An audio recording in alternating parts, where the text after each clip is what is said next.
Welcome to Crane's Barn Grill. Today we're going to be watching a Forensic Files episode. This one's called Broken Promises. And let's see, I've got my rum and coke. And I've got my popcorn. So let's get this thing going. When a popular high school teacher was found dead of a gunshot wound, investigators believed it was an accident. This is January 29th. But an Gunshot audio wound's an tape accident. recorded by the victim just 3 days before his death raised serious questions that required answers. Well, I would think just the gunshot wound itself would require, have serious questions requiring serious answers. Because most people don't die from an accidental gunshot wound from themselves. Like if I accidentally discharge it at somebody by accident, won't mention any actors' names, then it's a chance, but just accidentally Historic on myself, Durham, North Carolina is both chances, a big you got a pretty city big and a small area in town. your body, you could hit it anywhere and Great not kill place you. to raise a family. You look around for communities throughout the country that have wonderful school systems, great parks, great recreational facilities for children and families, and you'll find that here. It's always at the last place. We never thought it would happen here. It always happens there. So the last place you think it would never happen is a place that you got to watch out for it happening. Especially if anybody there has a smile that lights up a room. At Durham High School, Russell Steger was a popular baseball coach and driver's education teacher, a man respected by faculty and students alike. Very gentle, compassionate, I always wonder what it caring, takes to get your full hair of to stick up life. like that. human being. He embraced life. He had a very tender heart. Unfortunately, He's got that porn star Steger look going wasn't on. as Got the successful got the in his stash and personal everything life as he was back in his then. professional life. After 4 years of marriage, Russ and Jo Lynn divorced. Less than a year later, Russ married a 31-year-old widow, Barbara Ford. He adopted her 2 sons, Brian and Jason. He took in Barbara's sons as his own. He loved them, he cared for them, and treated them like they were his own sons. Especially 2 boys. Coach, yeah, he's gonna have fun with 2 sons. Barbara worked as a secretary at Duke University Medical Center. Russ continued to teach and coach. He worked weekends in the National Guard, and with his new wife, He was just a Barbara, great guy all taught around. Sunday school Teaching in Sunday their church. schools, coach, By all outward appearances, know, Russ and Barbara Steger lived volunteering a for the storybook National life. Guard. But all that changed in the early morning hours of February 1st, 1988. Just as the night shift So that's why it shows you need to be a good guy or a good girl, but not that good. Not so good you end up on Forensic Files. was ending, police got an emergency call of a shooting at the Steger home. Russ Steger was found sprawled on his bed with a bullet wound to the back of his head. He How do you died 3 accidentally hours kill later yourself in the hospital. back of your head? She kept saying, That- she kept making how do you a do comment. that? I kept telling him about those damn guns. I kept telling him about those damn guns. How do you accidentally shoot yourself in the back of the head? Barbara Steger said that Russ slept with a .25 caliber pistol under his pillow because of some recent burglaries in the neighborhood. Nobody sleeps with a gun under their pillow. I mean, you could literally Just set it before next to you. dawn, Barbara said she was awakened when one of her sons went into the bathroom. Barbara was worried that Russ might mistake her son for a prowler, so she tried to remove the pistol from underneath Russ's pillow. She shot him, and she shot him on purpose. When she did, the gun Because, when you accidentally remove the fired, gun, you have to shooting grab the Russ trigger. in the back of the Because head. guns don't accidentally go off. You have to pull the death trigger. was ruled an accidental shooting. He was a mentor. He was a baseball coach. He was a likable guy to so many children was at a Durham High the School. best person And ever. They That's why he's on felt Forensic a sense Files. of loss. They felt a sense of shock. They felt a sense of disbelief. What has happened to the guy that we loved? When I first heard it, I couldn't believe His it. wife I was shot like, him. No, not Coach Steger. He was a great coach and everything. When I heard the news, I felt sorry in my heart. History had unfortunately repeated itself. They're really going to in hate a her. bizarre coincidence. Really. Barbara's first husband had died in a shooting accident too. He was cleaning his 25 Really? caliber pistol when She's it not even accidentally trying to went hide it. off, shooting himself in the chest. Not even trying to hide it. Barbara Steger was now a widow once more because of a shooting mishap. I mean, how many do you have to have before you're a serial killer? That's two. A few hours after Is that technically a serial killer? She has the same way of killing him. She has her signature. Does it need to be 3 or more? Have to look that up. Russ Steger's death, Detective Rick Buchanan went to the Steger home to ask some routine questions. Good morning. When he got there, Barbara Steger's father was removing the bloody sheets, Really? pillow, and bedspread. Since the death had been ruled accidental, the bedding was not considered evidence. It was Buchanan's first interview with Barbara Steger. She was a little withdrawn, perhaps, but she was not overly friendly. She was not boo-hooing all the way through the interview. Well, no, she's Barbara a psychopathic Steger serial repeated her killer, account of basically. her husband's death, saying the gun went Black off Widow. accidentally That's what I was as she looking for. pulled it from under her husband's pillow. She told Buchanan that her 9 years of marriage to Russ had been happy, that he was a great father to her 2 young boys. Something wasn't What if right. she's having an affair? I couldn't put my finger on it. Her life I didn't insurance? know exactly what it Why'd was, she kill the last one? but it still wasn't enough to indicate anything other than an accidental shooting. Yes, it was. The news of She Russ shot him in the Steger's back of the death head. was You could just say, I particularly don't believe troubling you, and arrest to his her. first wife, And she Jo probably would Lynn. have got so scared. My reaction was it was no accident, and that's what I said to my parents. And I remember my dad said, you can't know that it was no accident. You can suspect, but you can't know. And I said, no, I know that She it was knows. no accident. She knows it's no accident. Jo I Lynn know. wrote a letter to police because Russ a often nice, country confided accent in there. her. Russ told her that Barbara removed large sums of money from their bank account and that he suspected Barbara was having sexual affairs with other men. He had once caught her kissing another man in a parking lot. I've told my wife before, that's not going to happen. You're never going to catch me sneaking around, looking for you to see if you're having an affair. Either I trust you or I don't trust you. If I don't trust you, we're just not going to be married. Got to have trust. But I'm not, life's too short for me to be sneaking around and trying to check your text messages and looking in your phone and following you. No, I trust you. And then when I don't trust you, if I don't trust you, there's probably a good reason for it. And if there's no trust, like I said, I'm not going to waste my time following someone around or anything like that. I mean, just trust them or don't trust them. If you don't trust them, there's no reason to be married to someone you don't trust. Especially he caught her kissing a guy. Right there, we're pretty much done. Because if you're kissing in a thing, I'm sure you've done more. And I can't trust you to not say, well, you say, no, I haven't done any more. Well, how can I trust you? You can't. So you might as well just get in it then. When investigators looked into Barbara Steger's background, they learned some surprising information about her first marriage. Her first husband had died in bed and was killed at the business end of a 25 caliber pistol. And so Then she's now guilty. we You definitely have to arrest her a because, lady any who's had two any husbands jury's going to killed go in bed that guilty on with that a one. 25 caliber gun. And on both occasions, she was present. Barbara's first husband, Larry Ford, had been cleaning his 25 caliber pistol when So it she's gonna accidentally get up and discharged, she's gonna shooting get him in the chest. 2 life sentences. Although the death of Larry Ford had been ruled an accident, his family vigorously fought to have the case investigated as a possible murder. But the ruling was never changed. Barbara inherited Larry Ford's entire estate, and suspicions remained.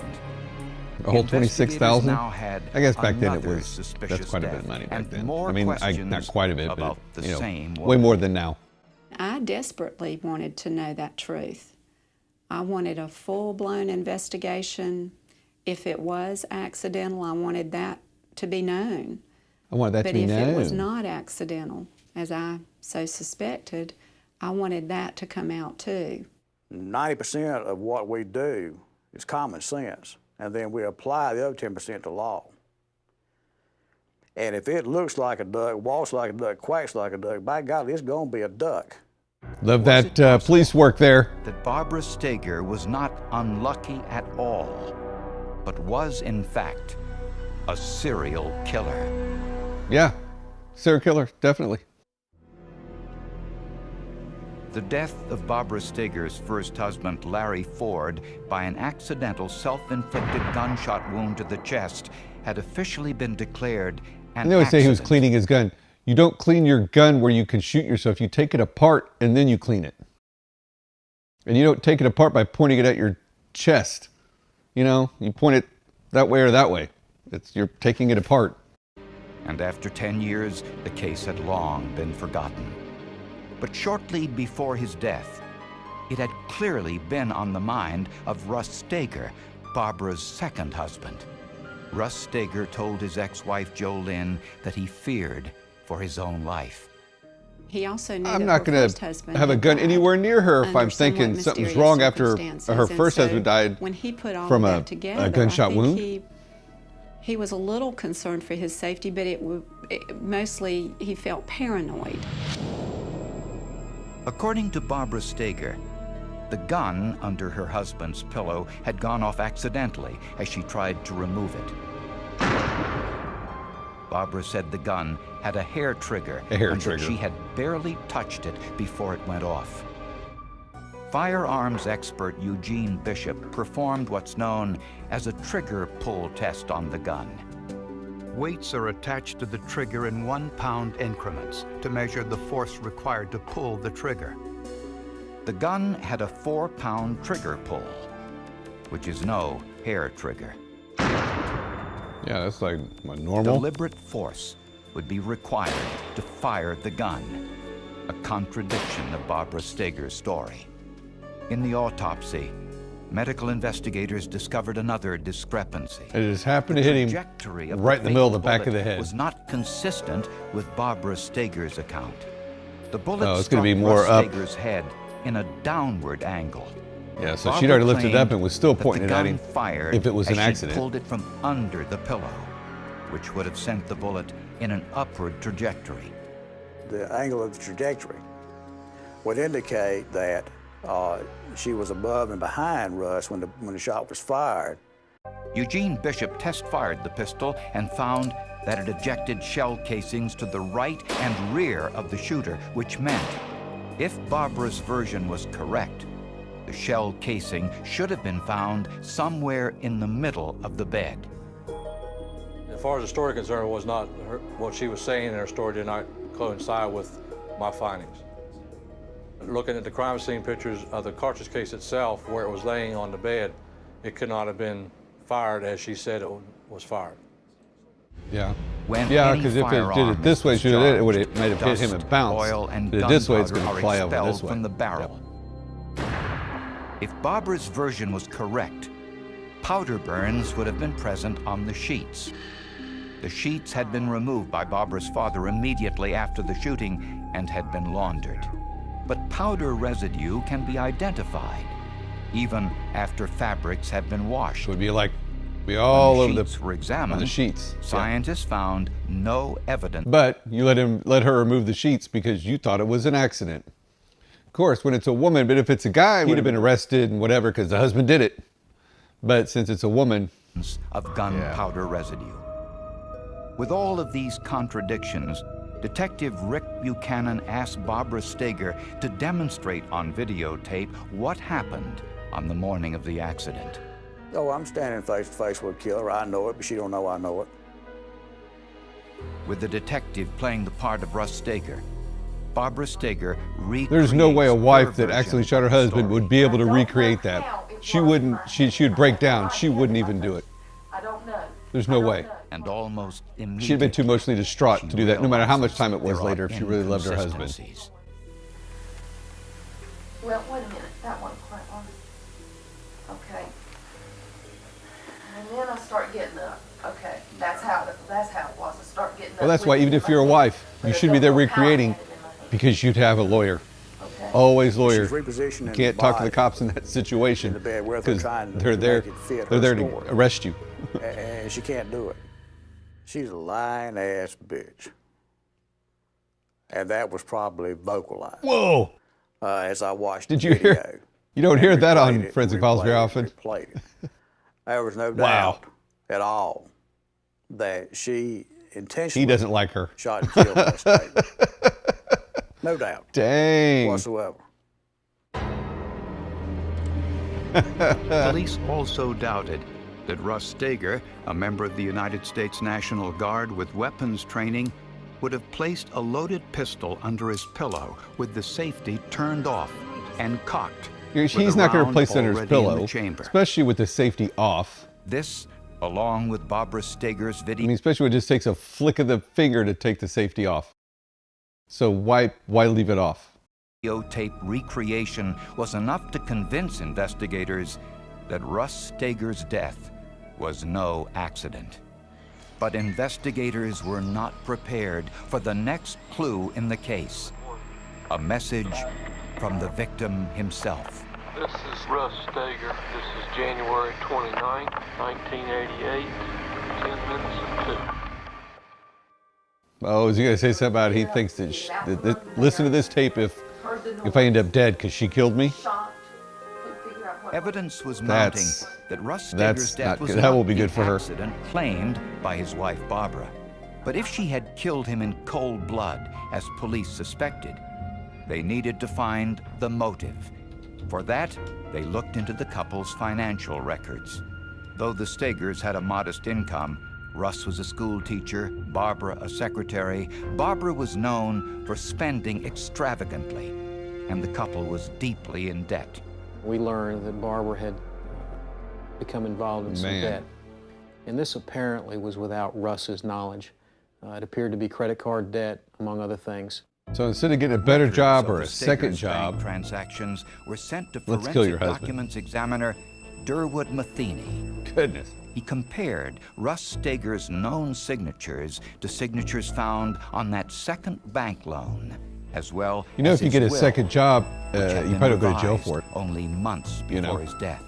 They brought to me a will, they brought me some checks and other documents that were signed with the name Russell Steger, but that it was not his signature.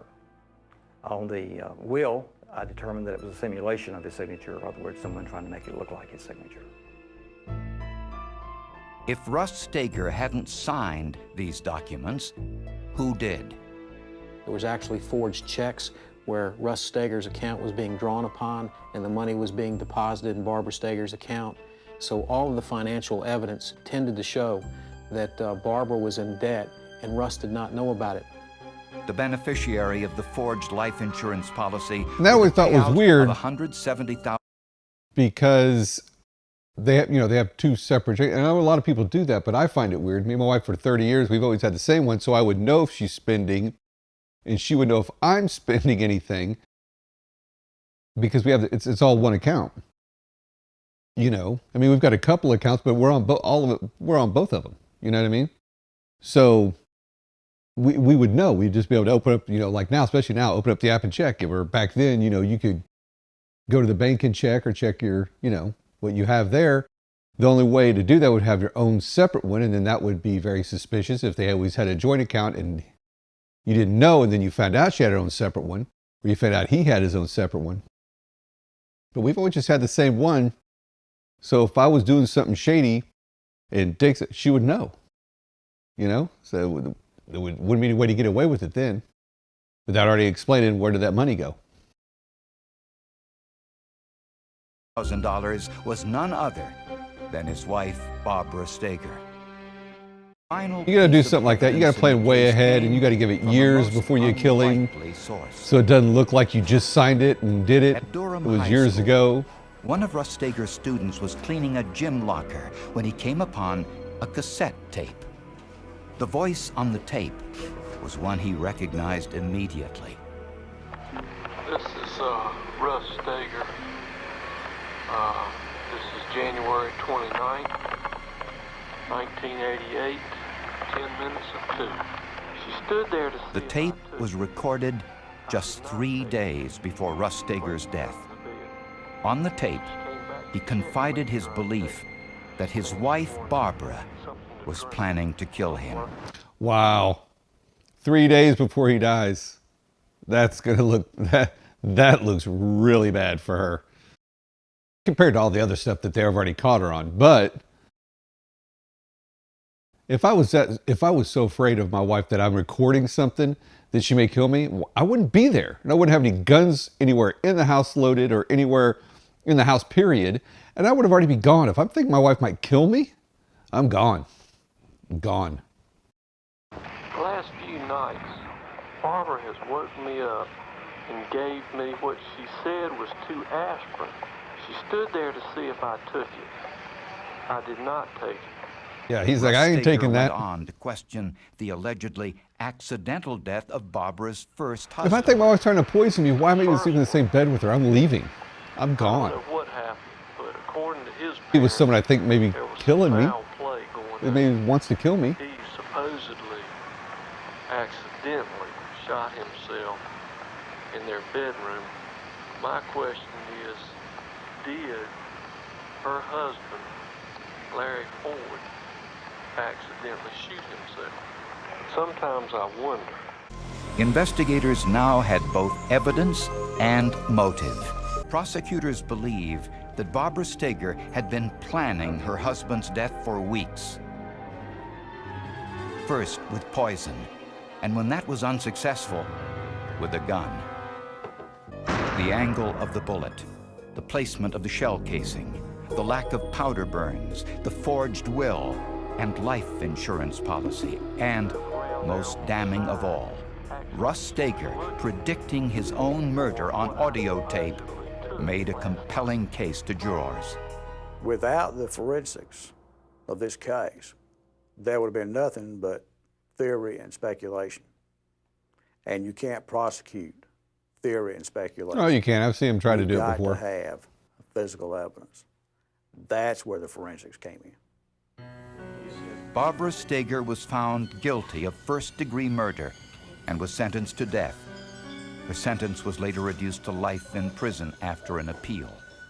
I think those of us who cared so deeply for Russ ranted and raved and felt this was so unfair to take someone so special and so kind. And there's never an answer to why. There's never an answer to why evil wins sometimes. Prosecutors also suspect that Barbara Steger was responsible for her first husband's death. Yeah. But with her current life sentence, they see no need for further prosecution. This case was a Yeah, because terrible there's no tragedy. statute of limitations on murder, so if she were to even get out on appeal, then they could discharge her with that one, put her back in jail again. And they're gone forever because of the criminal conduct of Barbara Steger. And our court system worked. It uncovered the truth. A verdict was rendered and justice was done. Wow, well, that was an interesting one. That's a serial killer, psycho. Killed her first husband, and then I guess because she got away with it so easy on the first one, she thought she could do it again and nobody would question it because, you know, oh, woe was me and everything like that. She would play on the sympathies of, you know, probably the mostly male officers and how nobody would think anybody would do that. Thank you for watching Crane's Bar and Grill. Make sure you like and subscribe and leave a comment down in the bottom if there's something else that you would like me to watch as far as, you know, a certain Forensic Files episode or, you know, a crime documentary or, you know, I like the serial killer documentaries also. Just leave a comment down below. Till next time, thanks for watching Crane's Bar and Grill.